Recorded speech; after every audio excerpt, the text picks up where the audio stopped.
어떤 결혼식에서 있었던 일이랍니다. 한 주례자가 순서지에 인쇄된 성경 구절을 주례사 중에 낭독해야겠다고 생각을 하고 평상시에는 잘 읽지도 않던 성경책을 주례하는 단상으로 가져갔습니다. 그런데 여러분, 사람이 꼭 안 하던 짓을 하면 실수를 하는 법이죠. 순서지에 인쇄되어 있던 성경 구절은 요한 1서 4장 18절이었는데 이 사람은 요한 복음 4장 18절을 읽어버렸어요. 원래 이분이 읽었어야 하는 요한 1서 4장 18절은 이렇습니다. 사랑 안에 두려움이 없고 온전한 사랑이 두려움을 내쫓나니. 그런데 주례자가 읽어버린 요한 복음 4장 18절은 이랬습니다. 너에게 남편 5이 있었고 지금 있는 자도 네 남편이 아니니 네 말이 참되도다. 라디오에서 듣다가 혼자 실컷 웃었던 기억이 나는데, 이번 주 토요일에 우리 배주디 집사님 결혼식이 있어요. 부디 이런 실수가 없도록 은혜로운 예식이 되도록 기도해 주시기를 바랍니다. 예배 자리에 오신 여러분을 환영하고 축복합니다. 우리 옆에 계신 분들과 한번 인사할까요? 참 잘 오셨습니다. 이렇게 인사하겠습니다. 참 잘 오셨습니다.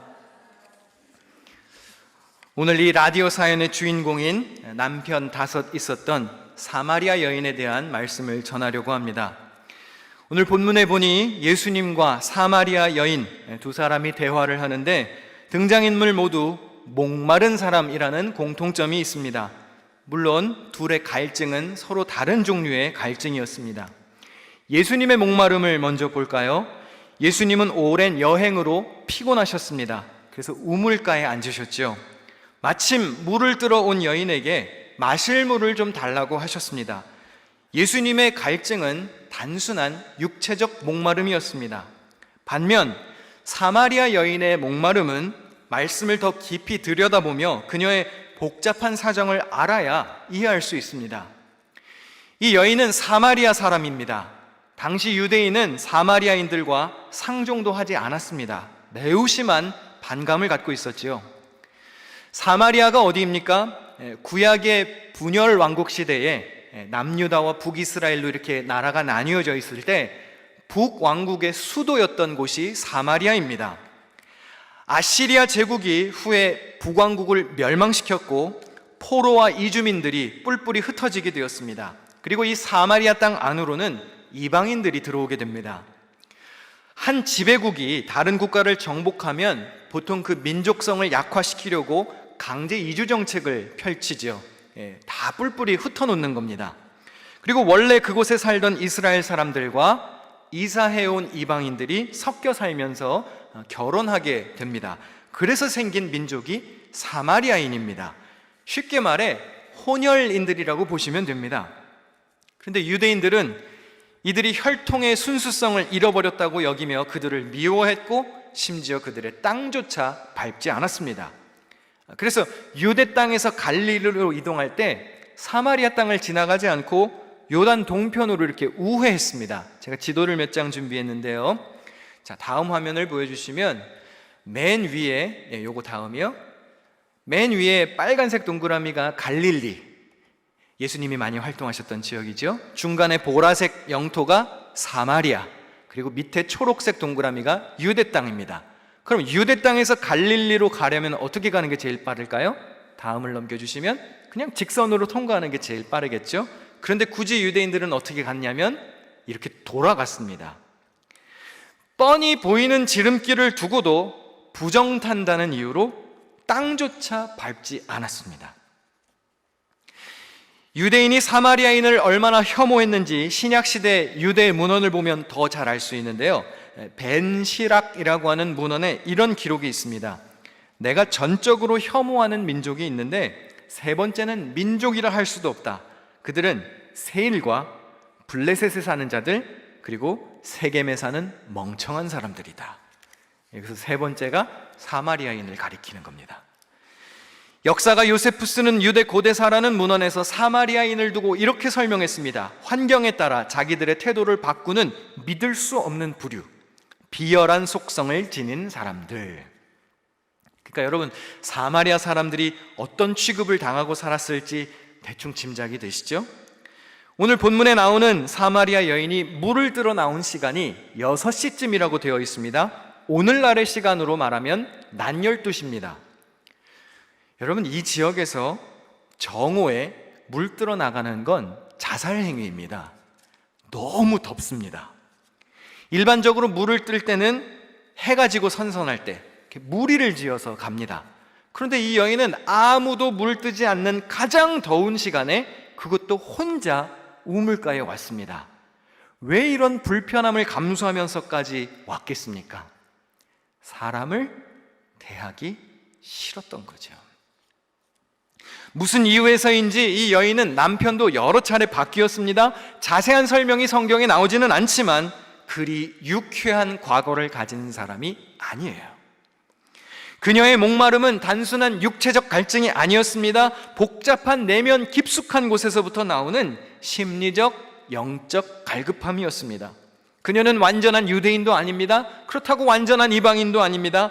정체성이 모호한 이 여인은 평생 따가운 시선을 받으며 살았을지 모르죠. 무언가 결핍이 있는 이 사마리아 여인에게 예수님이 친히 찾아가셨습니다. 다른 사람들은 다 이 지역을 피해 다닐 때 주님은 굳이 이곳에 오셨어요. 그리고 여인에게 물을 좀 달라 하시면서 대화를 시도하십니다. 아마 여인이 좀 놀랐을지 모르죠. 저요? 지금 저에게 말 거시는 거예요? 확인하고 싶었을지 모릅니다. 그녀의 반응을 한번 살펴볼까요? 요한복음 4장 9절에 당신은 유대인으로서 어찌하여 사마리아 여자인 나에게 물을 달라 하나이까 하니 이는 유대인이 사마리아인과 상종하지 아니했다 그랬어요. 그런데 예수님은 다른 말씀 일체하지 않으시고 이렇게 말씀하십니다. 우리 본문 10절을 같이 읽겠습니다. 시작. 네가 만일 하나님의 선물과 네가 그에게 구하였을 것이요 그가 생수를 내게 주었으리라. 이 여자가 아리송했을 겁니다. 도대체 이 사람이 누구지? 생수는 무슨 물을 말하는 건가? 이 우물에 물 풀어왔는데 또 다른 생수가 있다는 얘기인가? 그래서 다시 묻습니다. 11절에 물 기를 그릇도 없고 이 우물은 깊은데 어디서 당신이 그 생수를 얻겠사옵나이까? 여인이 지금 예수님이 하시는 생수의 의미를 제대로 파악하지 못하고 있어요. 그래서 예수님이 이렇게 설명해 주십니다. 13절과 14절 말씀. 이 물을 마시는 자마다 다시 목마르려니와 내가 주는 물을 마시는 자는 영원히 목마르지 아니하리니 내가 주는 물은 그 속에서 영생하도록 솟아나는 샘물이 되리라. 자, 이쯤 됐으면 예수님이 말씀하시는 물이 이런 물이 아니라는 것 정도는 알 수 있겠죠. 일반적인 물을 말씀하시는 게 아닙니다. 영원한 생명을 상징하는 말씀입니다. 구원의 기쁨으로 영원히 목마르지 않을 생명수, 예수님 자신을 가리키시는 말씀이었습니다. 구약 성경에도 보면 하나님을 생수의 근원이라고 종종 표현합니다. 생수는 구원의 상징입니다. 그런데 여인은 그 물이 무슨 물인지 전혀 이해하지 못하고 있어요. 그래서 본문 15절에 그런 물을 내게 주사 목마르지도 않고 또 여기 물기를 오지도 않게 하옵소서. 여전히 뭔가 마시는 신비한 마법과 같은 물이라고 생각하는 것이죠. 다시는 물 풀어오고 싶지 않으니까 그런 물 있으면 저도 좀 주세요. 우리는 이 여인의 모습에서 삶의 갈증으로 자기만의 물깃기를 반복하는 삶, 그러나 늘 만족스럽지 못한 인생을 발견하게 됩니다.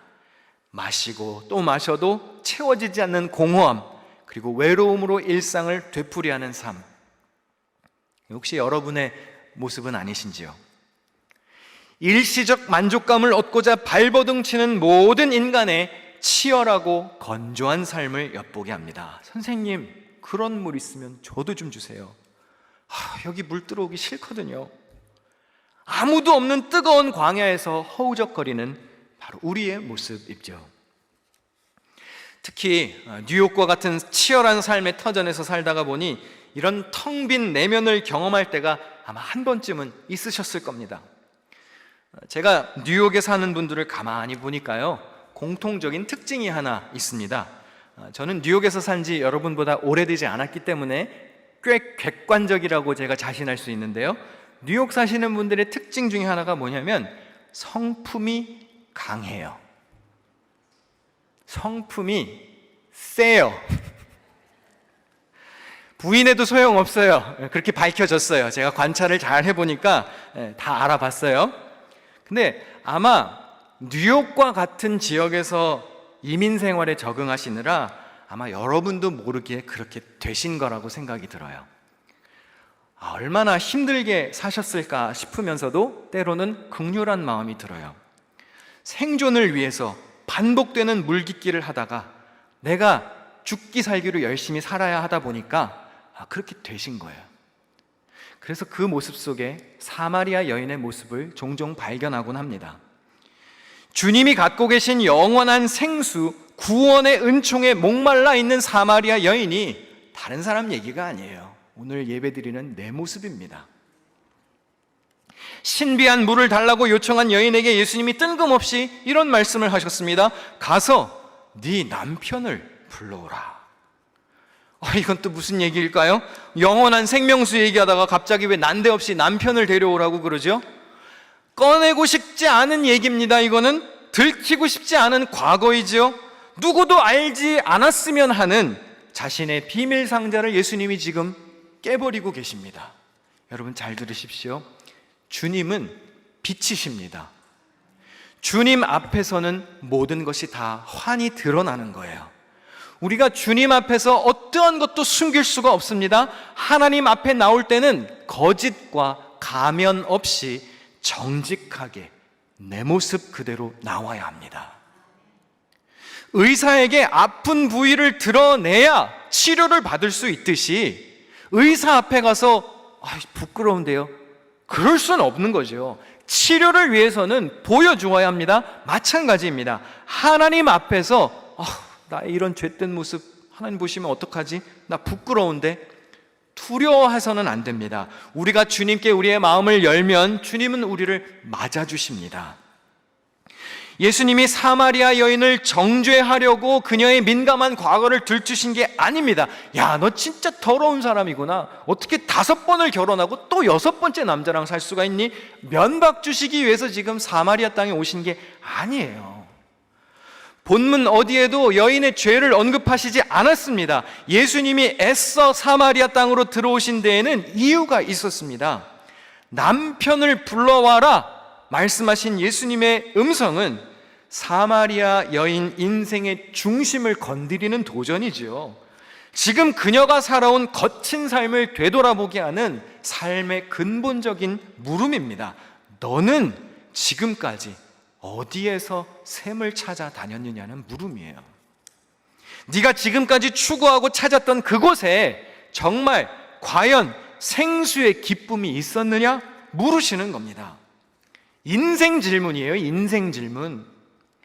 고통스러웠겠죠. 자기가 들키고 싶지 않은 과거를 예수님이 말씀하시니까 아팠을 겁니다. 그러나 여러분, 환부를 건드려야 치료할 수 있는 겁니다. 진정한 평안을 모르고 늘 헤매는 삶을 사는 그녀의 근본적인 문제를 예수님이 치료해 주시고 싶으셨던 거예요. 너 이런 것 때문에 마음 아프지? 너 이런 것 때문에 지금 이 시간에 와서 물뜨고 있는 거잖아. 그거 내가 해결해 줄 수 있어. 이 여인의 경우 그것이 남자 문제였을 뿐 사실 우리도 뭐 다 똑같은 사람들 아닌가요?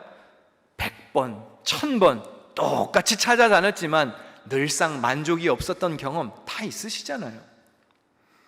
사마리아 여인은 당황했지만 그녀의 대답이 꽤 흥미롭습니다. 본문 4장 20절 말씀을 다 같이 한번 읽겠습니다. 시작.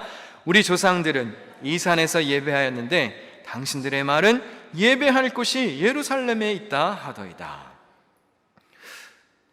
이 질문이 좀 웃깁니다. 여러분이면 내 속마음을 지금 쪽집게처럼 알아본 능력자가 앞에 있으면 여러분은 뭘 물어보고 싶으시겠습니까? 내 삶에 유익이 되는 이기적인 질문 하고 싶지 않을까요? 선생님, 어떻게 하셨어요? 대단하시네요. 제 미래도 그럼 한번 봐주실 수 있나요? 제가 부자가 되려면 어떻게 하면 좋을까요, 선생님? 제가 누구 라인에 서야 성공할 수 있겠습니까? 이런 거 물어보고 싶지 않겠습니까? 만약에 정말 이 여인이 그렇게 성적으로 부도덕한 여인이었다면 예수님 대단한데요? 제 마음에 쏙 드시네요. 혹시 제 7번째 남자가 되실 생각은 없으신가요? 그런 얘기 하고 싶었겠죠. 그런데 여자가 그런 거에 관심이 없습니다. 자신을 꿰뚫어 보신 예수님께 물었던 간절한 질문 하나, 기쁨과 만족이 없는 삶의 한복판에서 터뜨린 질문은 다름 아닌 예배하는 것에 대한 궁금증이 있었어요. 어디서 예배해야 하나님을 진짜 만날 수 있는 건가요? 그녀에게 간절한 영적 목마름이 있었던 겁니다. 어쩌면 그렇게 부도덕한 여인이 아닐지도 모릅니다. 우리는 이제 예수님이 애써 사마리아 땅으로 오신 이유를 알 수가 있습니다. 이 여인을 만나셔야 했어요. 요한복음 4장 초반에 보면 예수님이 사마리아를 통과하여야 하겠는지라 그러셨어요. 굳은 의지가 담겨있는 말씀입니다. 꼭 그리로 가셔야 했던 거예요. 왜? 이 여인의 목마름을 해결해 주시기 위해서. 영적으로 갈증을 누리며 허우적거리는 이 여인에게 하나님께서 주시는 구원의 생명수를 주시는 것이 주님의 뜻이었습니다. 상종도 하지 않는 사람이었습니다. 대우받지 못하는 사람이었습니다. 그런데 주님은 그 사람을 회복시켜 주셔야 했습니다. 여인은 참된 예배의 장소가 궁금했습니다. 당시 사마리아인들이 유대인과 상종하지 않았기 때문에 한 장소에서 예배도 드리지 못했어요. 유대인들은 예루살렘에서, 사마리아인들은 그리심산에서. 이제 지도를 한 번 더 볼까요? 보라색 위에 있는 게 사마리아 영토고 아래에 초록색 영토가 유대 땅입니다. 다음 화면을 보여주시면 그 안에 작은 동그라미가 예루살렘과 그리심이에요. 상종도 하지 않으니까 예배도 같이 못 드리는 거예요. 너희들은 이 산에서, 우리들은 이 산에서. 여인이 궁금했던 겁니다. 어디서 예배해야 진짜 하나님 만날 수 있나요? 오늘날도 장소 가지고 따지시는 분들 많지요. 본당이냐 부속 예배실이냐, 1층이냐 지하 예배실이냐, 대예배실이냐 소예배실이냐, 본교회냐 지교회냐, 이런 걸 가지고 또 따지시는 분들이 있더라고요. 장소를 궁금해하는 이 여인에게 예수님이 아주 유명한 말씀으로 답을 주십니다. 우리 다 같이 읽겠습니다. 요한복음 4장 23절과 24절 시작. 아버지께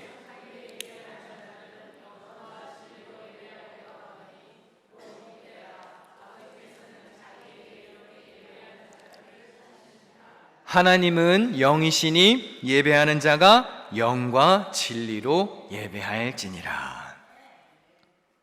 장소가 중요한 게 아닙니다.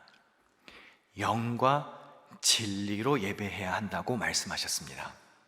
한번 따라서 해보실까요? 영과 진리로. 네, 한 번 더. 영과 진리로. 우리가 사용하던 예전 성경은 신령과 진정이라고 번역되어 있습니다. 그게 틀린 표현은 아닙니다. 그런데 바르게 좀 개정된 우리가 사용하는 개역 개정에는 영과 진리라고 나와 있어요. 이게 헬라어 원문에 더 충실한 번역입니다. 그러니까 여러분이 기도하실 때도 이왕이면 우리 성경에 나오는 용어를 쓰시는 게 좋겠죠. 영과 진리로. 이 말씀은 무슨 예배 분위기를 엄숙하게 만들어야 된다는 그런 의미가 아니에요. 무슨 개인의 영성이 뛰어나야 한다는 그런 뜻이 아니라 성령 안에서 예수님이 가르치신 진리의 가르침 안에서 예배해야 한다는 의미입니다. 한 번 더 따라해 볼까요? 영과 진리로. 영과 진리로 예배해야 합니다. 오늘 설교 제목 2% 부족할 때는요, 한국에서 한때 이제 인기를 크게 끌었던 음료수 이름이에요. 음료수 이름이 2% 부족할 때예요. 이게 아직 생산이 되는지 모르겠습니다. 근데 이 광고가 히트를 쳤어요. 전설의 광고라고 기억되는 이 제품의 CF에서 나오는 유명한 문구가 오랫동안 회자되었습니다. 혹시 기억하시나요? 사랑은 언제나 목마르다. 이 CF가 되게 황당합니다. 음료수랑 아무 관련이 없어요. 되게 유명한 남자 배우가, 여자 배우가 나오는데요, 막 둘이 싸워요. 뭐 널 만나고 되는 게 하나도 없어 막 그러면서 가란 말이야. 그러다 갑자기 2% 부족할 때 사랑은 언제나 목마르다. 무슨 상관이지? 그런데 그 CF가 엄청 인기를 끌었습니다. 그 멘트가 마음속에 좀 오래 남았어요. 오늘 우물가에 있는 그 여인이 바로 목마른 여인이에요. 어딘가 비어 있어요. 2%가 부족합니다. 그런데 여러분, 오늘 이렇게 기쁜 모습으로 여러분 예배에 나오셨지만 솔직히 여러분의 속에도 무언가 부족한 거 있으시잖아요. 사람 만나러 가는 시간을 피해서, 사람들 피해서, 가장 뜨거운 시간에 사람들 피해서 가는 그 마음, 우리는 없나요? 그런데 예수님이 그런 여인을 만나주셨습니다. 당시 사람들의 일반적인 견해와 관습으로 보면 이건 스캔들입니다. 뉴스거리입니다. 어떻게 유대인 랍비가, 그것도 메시아라고 하는 사람이 사마리아 여인을 만날 수 있나요? SNS 있었던 시대였으면 난리 났을 거예요. 유대인의 왕이라 불리는 예수, 사마리아 여인과 은밀히 내통하다. 말도 안 된다, 말도 안 된다. 예수님과 이 여인의 밀회, 과연 적절한가? 하여튼 떠들어대기 좋아하는 사람들은 그거 어떻게 해야 되죠? 유대인의 혈통에 먹칠하는 랍비 예수. 그래서 제가 SNS 안 해요. 누군가 그랬죠. 그건 시간 낭비라고. 그런 여인에게 예수님이 신방을 오셨어요. 여러분, 목마른 자를 찾아가시는 게 우리 주님이십니다. 할렐루야. 신방 요청하라 그랬잖아요. 다들 그래. 목사님 바쁘실까봐 저는 좀 나중서. 아니에요. 간절한 자가 먼저 찾는 거예요. 할렐루야. 간절하시지 않으면 내년에 갈게요. 알았죠? 그 당시 어떤 랍비도 여인과 대화하는 일은 없습니다. 그런데 주님은 2% 부족한 이 여인, 영적 갈증으로 메마른 여인을 찾아가셨어요. 이 말씀 후반부에 보면 예수님을 만난 감격 때문에 이 여인이 물동이까지 던져버리고 마을 사람들에게 달려갑니다. 그리고 다 불러옵니다. 내가 주님을 만났어. 내가 메시아를 만났어. 동네 사람들을 다 불러와요. 보십시오. 말씀 초반에는 사람들 만나기 싫어서 혼자 물들어갔는데 진리를 발견하고 났더니 공동체 안으로 뛰어들어가는 거예요. 그게 회복입니다. 함께 기뻐하는 게 회복이에요. 함께 예배의 자리에 나와서 주님의 은혜를 누리는 게 회복입니다. 그럼 그게 안식일의 참된 규례 아니었나요? 10계명의 네 번째 계명이 뭐죠? 차준희 교수님 다시 오셔야 되겠네요. 1년도 안 됐는데. 안식일을 기억하여 거룩히 지키라. 여러분은 이 계명을 어떻게 이해하십니까? 우리가 오늘날 안식일을 지키진 않죠. 우리는 주일을 지킵니다. 그러면 주일에 이렇게 교회 와서 주일 성수하고 헌금하고 봉사했으니까 오늘도 천국에 가는 보증수표를 하나 따고 가는 건가요? 만족스럽다. 내가 할 본분을 했다. 지옥 가지 않겠지. 그러고 집에 가십니까? 그게 안식일의 규례가 아닙니다. 10계명의 네 번째 계명을 찾아서 읽어보십시오. 부연 설명이 가장 긴 계명입니다. 거기에 이렇게 나와요. 제가 설명드리는 동안 우리 반주자님들은 나와서 준비해 주시면 좋겠는데요. 안식일 규례의 진정한 교훈은요, 너와예요. 너만이 아니고요. 나만 예배드리는 게 안식일 규례가 아닙니다. 너와 네 가족, 모든 집안의 노예와 짐승들까지 일에서 벗어나는 거예요. 그리고 창조주 하나님과 그 구원의 은혜를 기억하는 게 안식일 규례입니다. 다시 말해볼까요? 예배할 수 없는 자들과 같이 예배를 드릴 수 있도록 너희들이 나서라는 거예요. 아픔이 있는 사람, 환경이 허락되지 않는 사람, 여러 가지 사정이 있어서 예배할 수 없는 자들이 같이 와서 예배드리지 못했다면 죄송하지만 우리는 4계명을 지키지 못한 겁니다. 나 혼자 주일 지켰다고 좋아하고 예배 안 나온 저희는 정죄하고, 너는 천국 가는 십자가 하나 없어졌다 야. 그렇습니까? 내가 그들보다 우월한 신앙인인가요? 제가 보기에는 가장 나쁜 예배자입니다. 내가 예배를 드렸으면 사마리아 여인과 같은 이도 초청해 와야 됩니다. 예수님이 찾아가신 것처럼. 예수 믿는 사람은 어떻게 살아야 할까요? 남들이 다 욕하는 사람, 다 피하는 사람, 굳이 찾아가지 않아도 되는 그런 사람에게 일부러 시간 내서 찾아가는 삶이 되어야 합니다. 그게 예배자예요. 그게 예수 믿는 사람들의 삶의 태도여야 합니다. 굳이 경로를 수정해서 가는 거예요. 여러분, 차 타고 교회 오십니까? 오시다가 굳이 경로를 수정해서 예배에 안 나오는 저희를 내가 데려가야지. 그게 예배자란 말입니다. 목마른 내면에 시원한 생수를 소개하고 그들을 권면하고 그들을 일으키고 우리 같이 예배드리자. 같이 구원받자. 그래야 합니다. 오늘 여러분 주변에 있는 목마른 사마리아 여인은 누굽니까? 데려오셨습니까? 아직도 집에 있나요? 다른 사람은 다 피해 가더라도 생수 한 장 제공하는 마음으로 예수님처럼 다가갈 수는 없는 겁니까? 데려오세요. 권면하십시오. 오라고 권면해 보세요. 가깝게는 내 가족, 멀게는 우리 이웃, 선교지에 있는 이들까지. 만약 오늘 내가 예배하는 일에만 집중하고 다른 이들이 예배할 수 있도록 아무런 노력도 하지 않았다면 죄송하지만 부끄러운 마음으로 집에 가야 됩니다. 주님, 죄송합니다. 혼자 예배 드리러 왔습니다. 사마리아 여인 데려오지 못했어요. 우물가의 여인처럼 나도 여러분도 우리 주변에 있는 이웃들도 다 목마른 자들입니다. 우리가 먼저 생수를 공급받았잖아요. 그럼 같이 마셔야죠. 우리 다 영적인 갈급함이 있어서 이 자리에 나온 것 아닌가요? 이 휴일에 갈 곳이 얼마나 많습니까? 날도 좋아졌는데. 근데 뭔가 결핍이 있으니까 사모하는 마음으로 오셨잖아요? 그럼 이제 우리가 해야 할 일은 뭔가요? 우리가 예배를 드렸으니 예수님처럼 광야로 가는 거예요. 사마리아를 찾아가는 겁니다. 외로운 광야에서 혼자 물뜨고 있는 사람들을 데려와야 되는 겁니다. 의에 줄이고 목마른 자들이 주님의 곁으로 나와서 함께 이 풍성한 식탁의 은혜를 누려야 하는 겁니다. 기도하십시오. 끊임없이.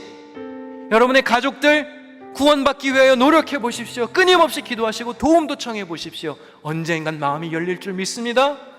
그리스도가 주인 되는 가정 되게 하여 주옵소서. 기도하세요. 여러분, 사마리아 여인과 같은 이들에게도 죽게 하듯 하는 사랑의 주인공이 되시기를 주님의 이름으로 축원합니다.